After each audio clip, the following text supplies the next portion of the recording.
గొర్రెలు మందం ఒకదాని వెనక ఎలాగెళ్తున్నాయి చూడండి.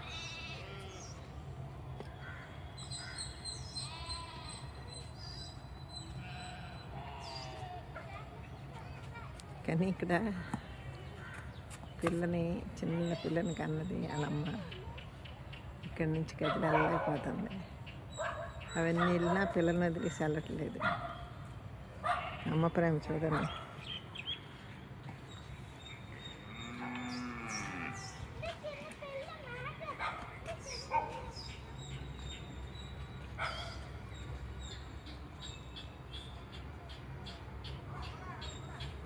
మంద అలా నడిచి వెళ్ళిపోతున్నాయి చూడండి. నడిచి వెళ్ళిపోయినా సరే చూడండి అలా వెళ్ళలేకపోతుంది. మళ్ళీ వెనక్కి వస్తుంది, ముందుకు వెళ్తుంది, వెనక్కి వస్తుంది, ముందుకు వెళ్తుంది, వెనక్కి వస్తుంది. అదిగోండి వెళ్ళిపోతుందా, మళ్ళీ పిల్ల కోసం వస్తుంది చూడండి వెనక్కి.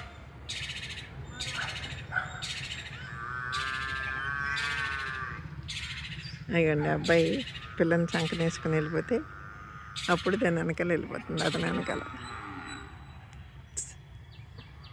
పిల్ల వస్తేనే తల్లి కదిలింది, లేకపోతే కదలలేదు.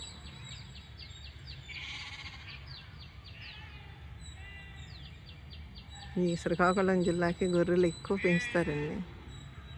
మేకలు ఉండవు, ఎక్కువ గొర్రెలే ఉంటాయి.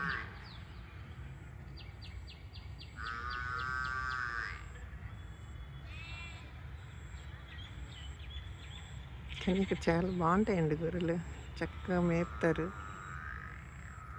పొట్టి కాదు, పొడవు కాదు, సమానంగా ఉంటాయి.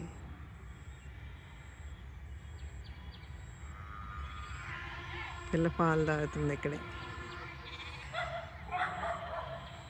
అస్సలు వాళ్ళ అమ్మ అసలు పిల్లని వదలడం లేదండి.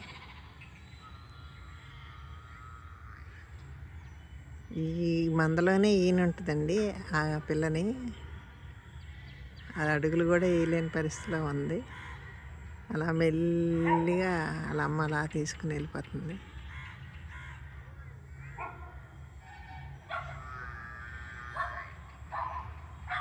ఈ వర్షాకాలం అండి వీళ్ళు ఇలాగ మందలని అక్కడికక్కడ వేసి ఇలా తిరుగుతూనే ఉంటారండి. ఇళ్ళ దగ్గర ఉండరు.